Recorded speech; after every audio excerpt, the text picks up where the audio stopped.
Arratsaldeon eta eskerrak asko etortzeagatik. Durante el día de hoy hemos tocado muchos temas sobre marcos estratégicos, Agenda 2030, ODS, movilidad, sostenibilidad. Y igual nos faltaba un poco un eje bastante importante, tanto en inversiones como potencial de sostenibilidad, descarbonización e innovación, que son las infraestructuras. Y nada, voy a ser muy breve, les voy a dar la palabra a ellos, que tienen muchísimas cosas que decir. Y nada, cuando yo empecé a preparar la charla, hice una mini búsqueda sobre todos estos términos, hubs del transporte, infraestructuras, logística, y ahí había muchísimas cosas. Cada uno lo trata desde un punto de vista. Entonces, me gustaría saber un poco cómo lo veis vosotros y también como participantes en estos procesos de innovación dentro de las infraestructuras, ¿qué retos veis? ¿Qué es para vosotros? ¿Qué son todos esos términos y los retos, oportunidades que veis en este ámbito? Puede empezar el que quiera. John, ¿quieres? Muy bien. Bueno, preguntabas sobre lo que es el concepto de innovación, sostenibilidad y los hubs de transporte y cómo se integran todos los conceptos, ¿no? Para mí, innovación, desde luego, sin entrar en temas teóricos, es toda aquella mejora que tiene impacto significativo en la cuenta de resultados de una empresa que la implementa y que incorpora mejoras en relación a lo que ofrece el mercado, ¿no? Desde el punto de vista de nuevos productos o mejoras aplicadas a productos y servicios.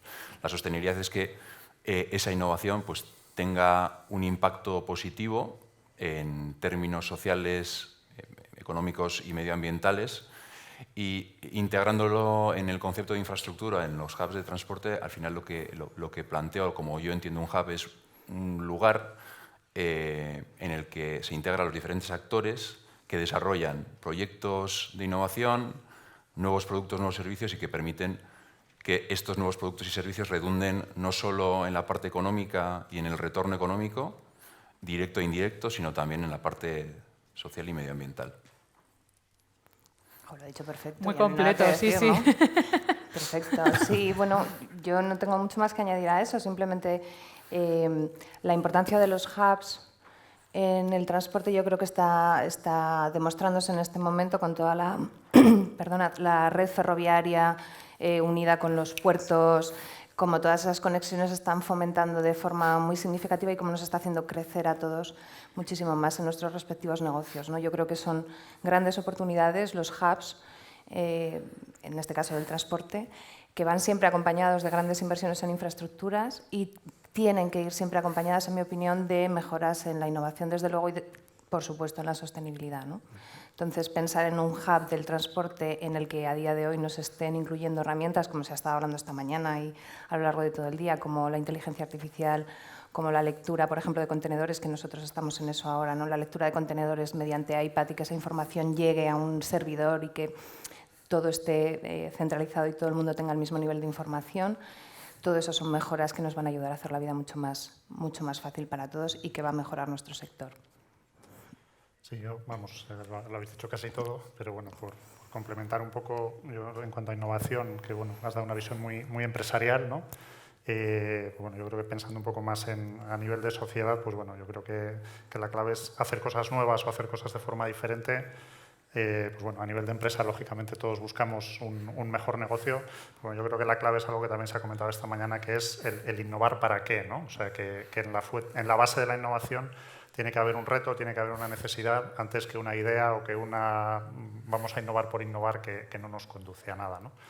Y bueno, y luego en cuanto a la sostenibilidad, pues bueno, yo creo que es eso, ¿no? El que seamos capaces de como sociedad satisfacer nuestras necesidades y ir generando riqueza, crecimiento económico, pero bueno, que a la vez seamos capaces de mantener el entorno, dejarlo para nuestros hijos para que ellos puedan hacer lo mismo, ¿no?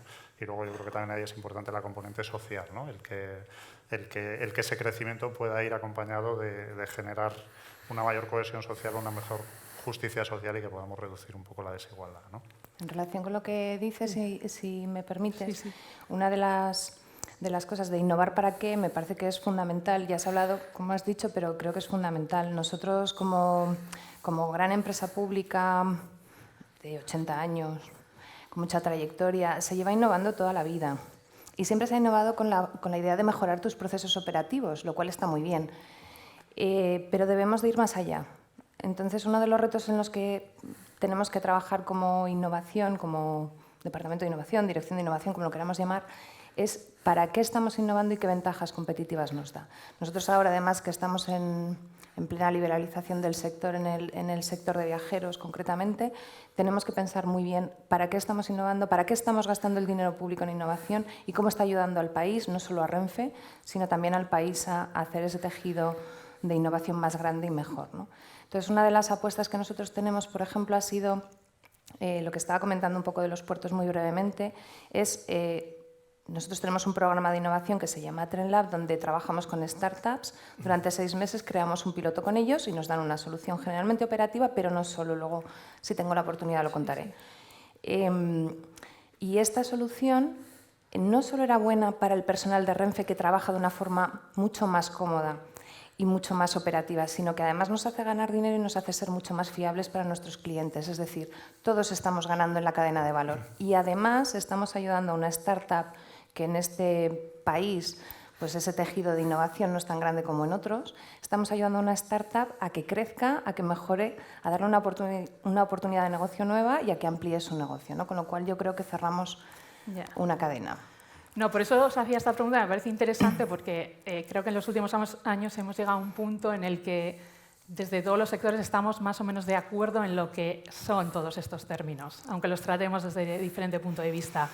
Y más o menos habéis complementado las respuestas. Entonces, ahora viene la siguiente pregunta, que sería un poco, vale, todos estos retos y esta visión que tenéis, como venís de puntos de vista diferentes, desde lo público, desde lo privado, empresa privada, o de representación de un montón de empresas en el clúster de la construcción, a lo mejor la manera de hacer o de llegar ahí es muy diferente. Entonces, os quería preguntar un poco por qué estáis haciendo exactamente en estos términos ahora como para llegar a los retos y objetivos de los que hablabais. O sea, no sé. Bueno, yo creo que, vamos, retos, pues, no sé si afortunadamente o desafortunadamente tenemos muchos, ¿no? O sea, yo creo que, y muchos han salido esta mañana, ¿no? Yo creo que tenemos un reto muy claro de descarbonización, tenemos un reto muy claro de economía circular. En todo el mundo del transporte de las infraestructuras, yo creo que hay un reto que no hay que olvidar, que es que manteniendo esa sostenibilidad tenemos que mejorar la calidad de vida que damos a los ciudadanos, la calidad de servicio que se puede dar, y a todos los ciudadanos, porque otro reto yo creo que es el envejecimiento de la población, ¿no? Yo creo que hay un reto muy importante de seguridad. Nadie debería morir en un servicio público, en una infraestructura pública, ¿no? Un reto muy importante de salud, qué aire respiramos en una infraestructura, qué nivel de ruidos estamos sometidos. Y luego un reto muy importante de resiliencia de las infraestructuras ante todos los fenómenos que están ocurriendo, ¿no?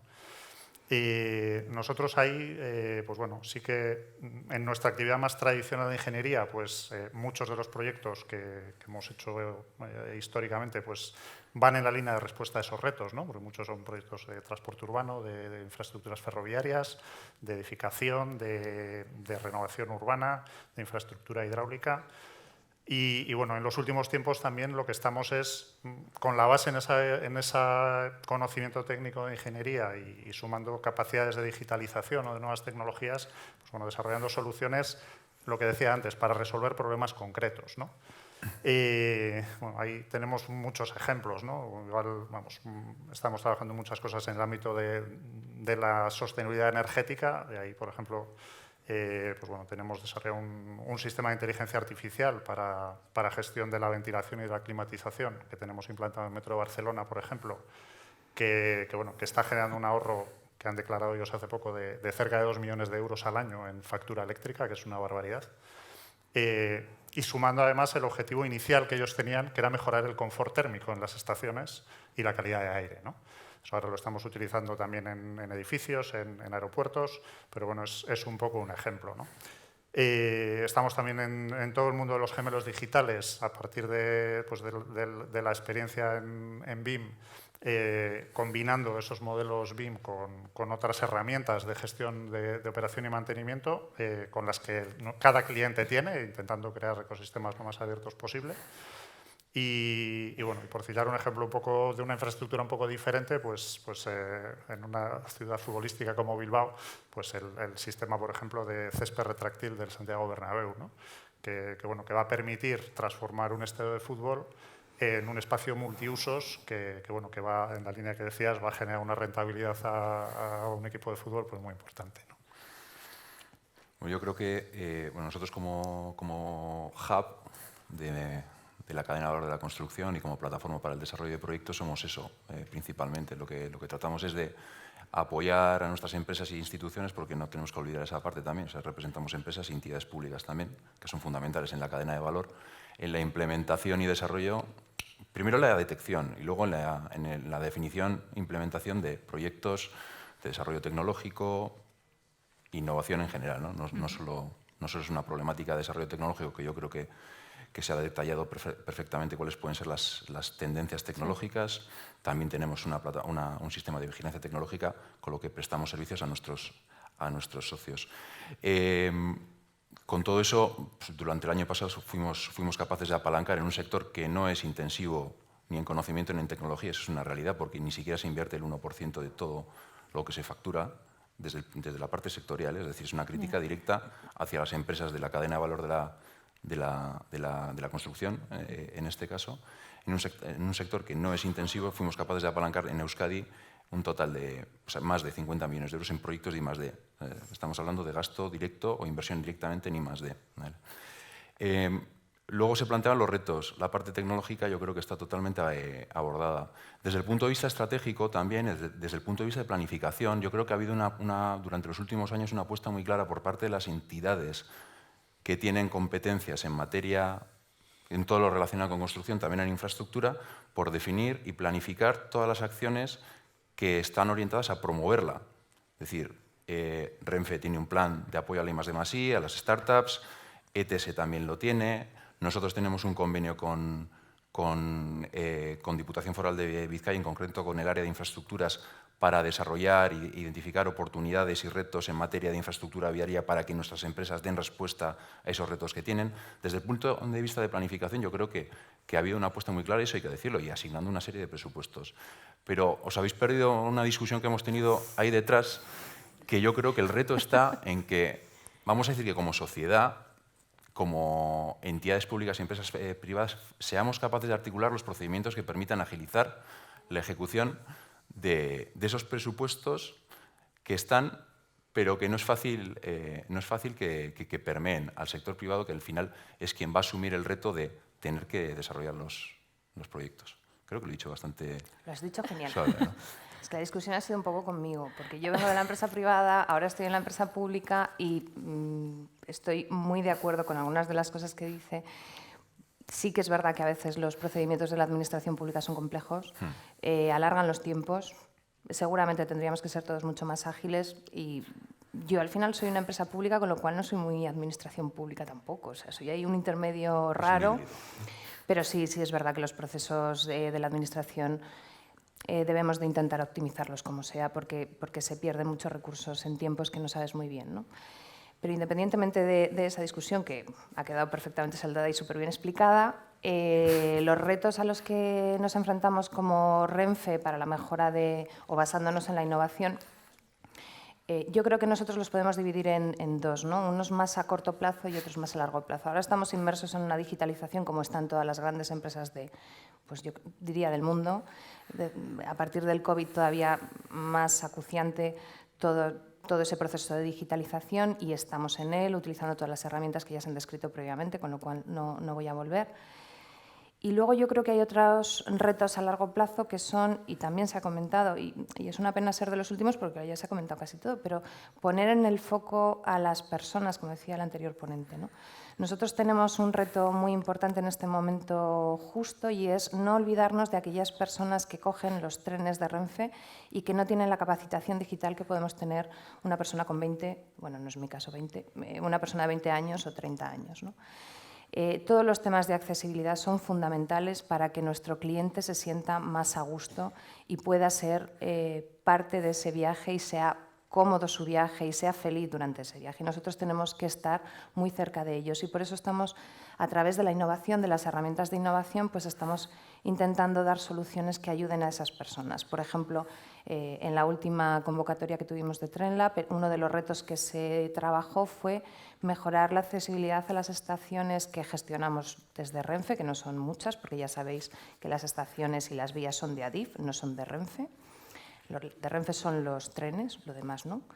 En esa estación, concretamente en Sol, hemos puesto un sistema que permite a las personas con discapacidad auditiva ver las alarmas. Es decir, cuando hay una emergencia en una estación, que esas personas no tengan que oírlo, lo puedan ver. Y además les llega una señal al móvil, con una aplicación muy sencilla y demás. Cuando estábamos trabajando con ellos, nos decían, hemos hecho un estudio, que lo comentaba antes con vosotros, hemos hecho un estudio y el 85% de las personas que están en este momento en Sol llevan, Sol es la estación de Sol de Madrid, perdonad, estamos en Bilbao y parece que... Sol, la del reloj de Nochevieja. En esa estación que pasan un montón de viajeros, la mayor parte, un 85% de las personas que estuvieron controlando el tiempo que lo estuvieron estudiando, llevaban los cascos puestos y estaban mirando el móvil. Es decir, no estamos dando una solución solo a las personas con discapacidad auditiva, estamos intentando dar una solución a todos nuestros clientes. Y en esa línea vamos. Una de las iniciativas que se están intentando poner en marcha también es cómo ayudar a las personas más mayores que pueden tener algún tipo de dificultad de acceso incluso a la estación, ¿no? Bueno, estamos trabajando en esa línea porque no podemos olvidar que nuestros clientes son lo primero, y más en un entorno de liberalización. Nada, es interesante lo que decís porque a lo mejor uniendo estas dos problemáticas o retos de que habláis, tanto del cliente en Renfe y la llegada de fondos para articular, en tu caso, Jon, a lo mejor lo que estaba pensando que a lo mejor el principal problema es que ahora, ya que sabemos dónde estamos, hacia dónde vamos, igual nos tenemos que fijar en el quién, tanto en el ciudadano que a lo mejor no sabe tanto de innovación o de los procesos que están ocurriendo, pero también como los agentes públicos y privados, a lo mejor hay que hacer un esfuerzo de sensibilizar para que todo esto se agilice y pueda llegar a todo esto. ¿Qué pensáis sobre esto? No sé si... ¿Yo otra vez? Bueno. A ver, yo creo que, pensando un poco desde el punto de vista del sector también y la cadena de valor, insisto en la cadena de valor porque a veces nos limitamos en la parte más construcción, promoción, bueno, en este caso la promotora no aplica tanto, ¿no? Pero tenemos que meter a las empresas que diseñan, a las empresas que fabrican, a los fabricantes también, a las empresas que mantienen, gestionan, recuperan y cierran un poco el ciclo, ¿no? Evidentemente, al final tenemos que dar respuesta, la innovación es el canal para poder llegar a un objetivo que es al final mejorar la calidad de vida, en el caso de las infraestructuras, mejorar la calidad de vida de los ciudadanos. Y si no hay un entendimiento por parte de estos de lo que se está implementando, la verdad es que en el fondo no estamos haciendo absolutamente nada en este caso, ¿no? Entonces, la intervención, en este caso de la política pública, pues tiene todo el sentido, ¿no? El hecho de orientar actuaciones que sensibilicen, comuniquen todo aquello, el para qué se está ejecutando este tipo de proyectos, más en un sector en el que ha venido lastrado también por la mala prensa durante mucho tiempo, ¿no?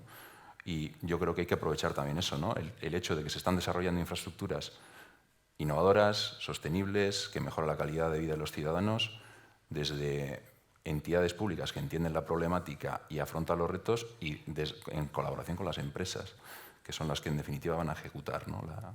el proyecto. Sí, y ahí, igual, volviendo un poco sobre la discusión anterior, estoy ahí un poco en el medio. O sea, yo sí tengo la sensación de los últimos años de que desde las administraciones pues, está habiendo una apuesta mayor por la innovación, ¿no? Yo creo que bueno, con las dificultades que hay, y luego también yo creo que hay administraciones que, pues bueno, como en todo, ¿no? que lo hacen mejor y otras que lo hacen menos mejor.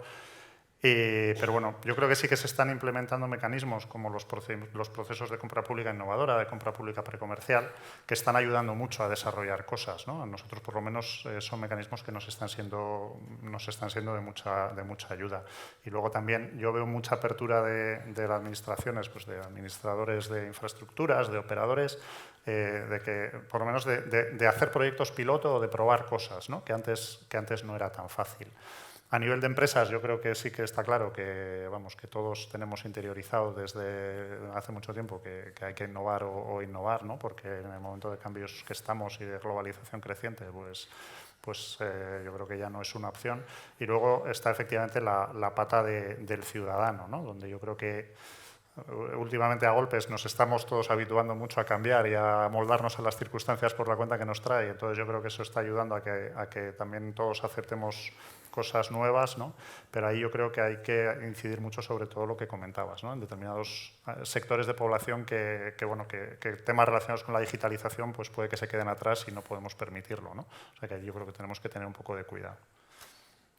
Sí, yo en línea con lo que dicen mis compañeros, al final tiene que haber un mix perfecto entre la administración. Si unos corren más y nosotros corremos menos, está yendo mal. Entonces sí tenemos que intentar desde las administraciones, y estoy completamente de acuerdo, ha habido un esfuerzo muy importante por parte de las administraciones, al menos lo que yo he visto, por apuntarse a esa innovación. Pero tengo que decir que muchas veces ni siquiera la administración es el catalizador, sino las personas que conforman una organización. Y yo siempre hablo de esto cuando hablo de Renfe. En Renfe se ha innovado toda la vida.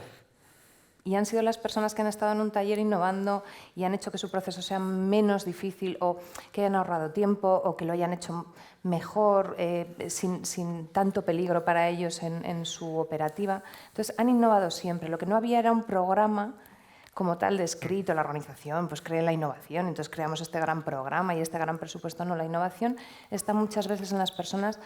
Y por eso me parece tan importante vehiculizarlo todo en torno a las personas. La innovación son personas que están pensando en cómo hacer la vida mejor de los demás, y ahí en la administración, ahí en las empresas, y luego tenemos que tener los recursos y evidentemente también los mecanismos para que todo ello vaya junto, ¿no?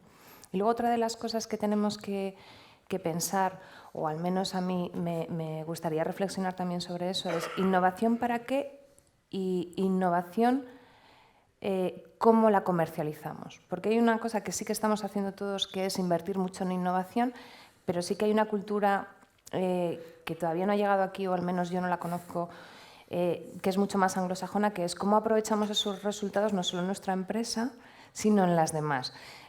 Podemos tener una solución, se ha podido desarrollar una solución que a nosotros nos da un valor, pero a lo mejor a otras también les da ese valor.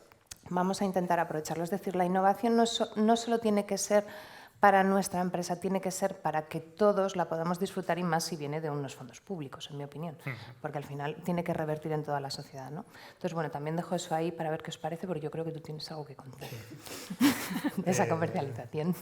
No, bueno, yo creo que no sé a qué te estás refiriendo. A esos acuerdos que firmáis para vender cosas.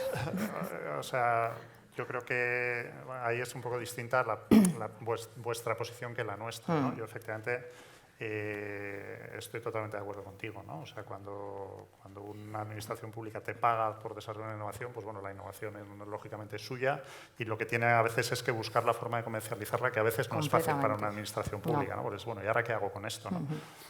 Nosotros tenemos algún caso de innovación desarrollada junto con una administración pública que luego es muy difícil, puede ser difícil de manejar, ¿no?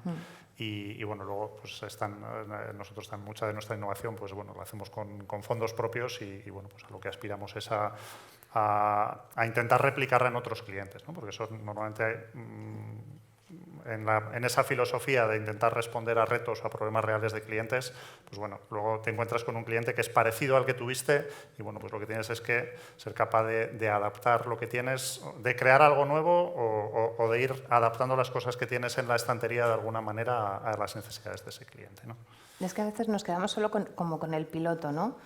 Que a veces nos pasa con innovación. Muchas veces haces un piloto que funciona bien, regular, bueno, y te quedas solo con el piloto. Y yo creo que el proceso de innovación tiene que ir mucho más allá. Vale, hacemos un piloto, funciona, vamos a ver cómo lo ponemos en nuestra compañía, pero ¿por qué no en otras? Claro, o sea, tiene que ser que el escalable, conocimiento ¿no? crezca, que se expanda en toda la ciudadanía, que se expanda en todas las empresas lo máximo posible, con las condiciones, evidentemente. Si tú pones fondos propios, te lo tienen que pagar, ¿no?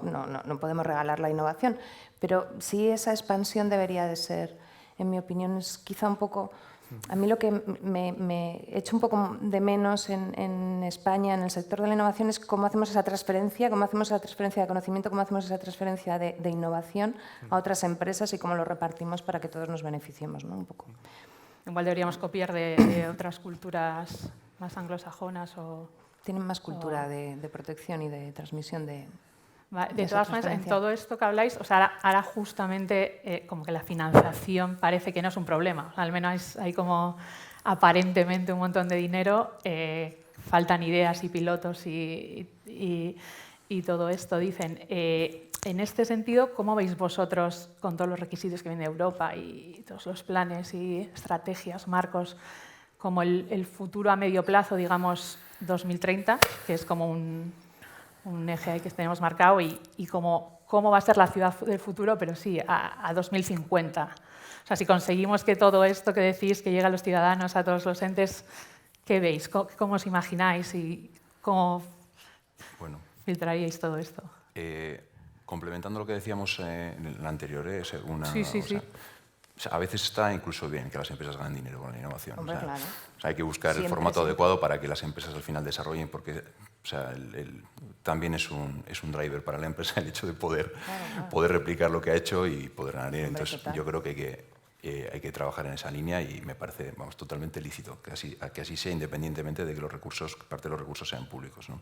Y yo creo que también hay que diferenciar también, o sea, yo creo que existe aquí la cultura de la colaboración. Sí es verdad que cuando a nivel internacional te ayudas en procesos de creación de clústeres, la componente cultural de colaborar con otra empresa o con otra entidad pública pues no es tan evidente. O sea, algo que, al menos aquí en Euskadi, lo vemos como más normal, en otras culturas pues no se ve tanto. Entonces, o sea, yo creo que aquí sí hay una apuesta clara por promover ese tipo de formatos de relación para poder implementar proyectos de innovación.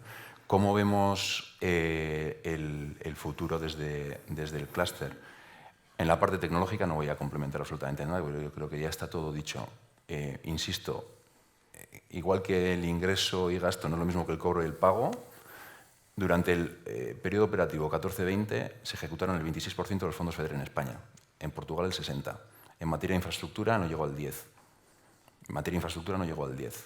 El formato, para la gente que trabaja en entornos de la Comisión Europea, sabemos que te dan un anticipo y después va contra ejecución, facturas, etc. Ahí yo creo que en cuanto a procedimiento tenemos el reto entre todos de transformar, porque si es verdad que una entidad pública que gestiona X y de repente gestiona 3X o 4X, pues lógicamente va a tener problemas. O sea, eso es así. Y luego también, destacar también la importancia en este caso que tienen las alternativas por parte de las entidades financieras. Estamos en un contexto en el que de repente las intereses han subido muchísimo, el costo de la financiación es más alto y el acceso al mismo es más complicado. Y aquí las entidades financieras, con ese formato de cobros-pagos que decíamos, pues cobran un rol súper relevante para que hagan viable la ejecución de los proyectos. O sea, que estamos hablando de cosas que parecen sencillas o banales, pero no lo son. O sea, para mí el reto, la tecnología existe, el mix entre las tecnologías se va a dar, seguro. El reto en España está en el proceso también. Yo yendo a una visión un poco más desde la ingeniería, ¿no? o de esa componente más tecnológica y probablemente dándome cuenta de que soy más optimista de lo que pensaba, porque estaba pensando ahora y me sale una foto más optimista de lo que hubiera dicho. O sea, yo, tal y como me lo imagino, no sé si a 2030 o a 2050 o en qué momento, pero bueno, yo me imagino una ciudad con mucho menos penetración del vehículo privado, y tal y como yo lo veo, lo que lo va a sustituir son las flotas de vehículos autónomos.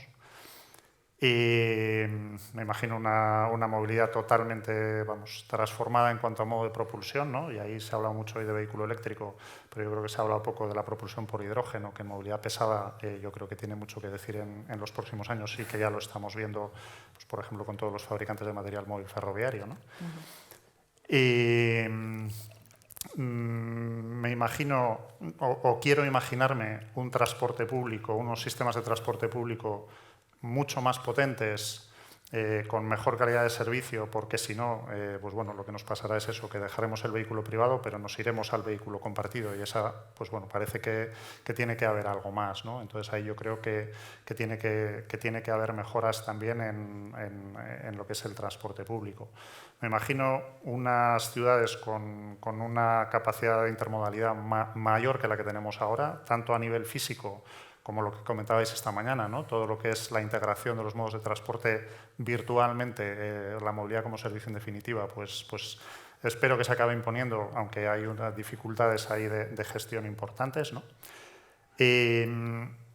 Tengo algunas dudas o creo que es un aspecto a reflexionar hasta qué punto va a haber un descenso de la movilidad, viéndolo del lado optimista por una mejor planificación urbana, donde espero que vayamos haciendo las cosas cada vez mejor, ¿no?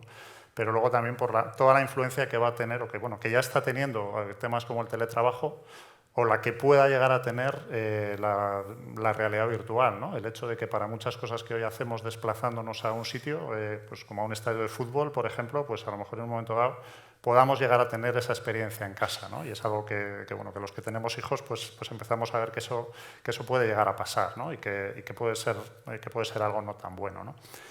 Y vamos, me imagino unas ciudades con una distribución de mercancías mucho mejor que la que tenemos actualmente, ¿no? Y ahí entiendo que eso va a pasar por hubs logísticos y por flotas de vehículos autónomos que acabarán haciendo reparto independientemente de quién te esté mandando el paquete, ¿no? Todo eso entiendo que acabará redundando en ciudades más verdes y con espacios más vivibles, aprovechando los espacios que seamos capaces de liberar a partir de ahí. Supongo que tendremos todas las infraestructuras llenas de generación renovable y con una capacidad de eficiencia energética mucho mayor que la que tenemos ahora. Viviremos también, creo, una revolución en el sector de la construcción en cuanto a industrialización, prefabricación, nuevos materiales. Ahí yo creo que también va a haber muchísimas cosas, ¿no? Y luego pues hay muchas cosas que también está por ver si van a venir o hasta qué punto van a venir, ¿no? Temas de Hyperloop, temas de drones que también hemos comentado esta mañana y temas que seguramente ni nos imaginamos esta mañana, ¿no? Ni nos imaginamos en este momento. Y luego yo creo que la integración de todos los datos de todos estos sistemas, pues bueno, que realmente sirva para más de tener un montón de datos almacenados, sino que bueno, acabaremos, espero, teniendo un montón de sistemas de inteligencia artificial que optimizarán muchas cosas o que automatizarán muchas cosas y que nos ayudarán también a planificar mejor, ¿no? Yo me apunto Bastante a todo lo que ha optimista, dicho. ¿eh? Sí, bastante optimista. Igual un poco demasiado. No, yo estoy súper fan de todo lo que has dicho y además me gustaría hacer hincapié, aunque no tiene que ver solo con el tema de las ciudades, con el tema de los espacios más despoblados. Yo soy de un pueblo de Teruel, con lo cual os podéis imaginar que estoy en plena España vaciada. Y a mí me gustaría, además de todo lo que has comentado, que tuviéramos un medio de transporte público a demanda. Es decir, lo que, en mi opinión, y lo he comentado con personas de Renfe ya, lo que no tiene sentido es que un tren pase con 150 plazas libres a las 11:30 de la mañana para llevarte a una capital, cuando tú a una capital con hospital lo que necesitas es llegar a las 9 porque seguramente el médico lo tienes a las 9 o a las 10, pero a la 1 igual ya es cuando te tienes que volver del médico, ¿no? Entonces, yo creo que debemos, en 2050, a mí lo que me gustaría como innovación de Renfe es que tuviéramos la posibilidad de tener, no quiero llamarlo cápsula, no quiero llamarlo... Me gustaría tener un modelo de tren diferente que permitiera a los usuarios a demanda tener esa cápsula, me da igual cómo se pueda pensar en ella, a demanda, que es cuando se llene, salga y que tú puedas hacerlo mediante una app y desde un pueblo de Teruel podamos subirnos, que la app veas 9:15, pues hay uno que me lleva a Zaragoza, que es lo que necesitamos en mi caso para llegar al hospital. Pues mira, me lleva y hay 5 plazas, quedan 4 libres, pues mira, me apunto el de las 9:15 y cuando está lleno sale. Tendríamos que pensar en soluciones más a demanda, más cercanas a lo que necesita la gente, porque al final si no acabas recurriendo a tu primo o a tu hijo que tiene que perder trabajo o lo que sea, y todos estamos en una situación de ese tipo, sino ahora más adelante, y más para personas mayores, que son las primeras que pueden dejar de usar el transporte privado, ¿no? Así que yo me imagino todo lo que has comentado. Me parece una visión, yo creo, para terminar, muy optimista y muy necesaria, y además tener unos servicios para localidades más pequeñas o zonas más despobladas mucho más a demanda y mucho más personalizado. Veremos a ver si lo conseguimos. Creo que ya nos hemos quedado sin tiempo, pero bueno, buena reflexión, porque un poco es volver al pasado, que se hacía un poco así, pero con la innovación del futuro. O sea, mezclar estos dos conceptos, que también se dan en construcción. O sea que, nada, muchas gracias. Gracias a ti. Y han salido un montón de temas. Una pena no poder seguir hablando. Bueno, seguimos hablando de Sí, ¿no? nosotros sí, pero...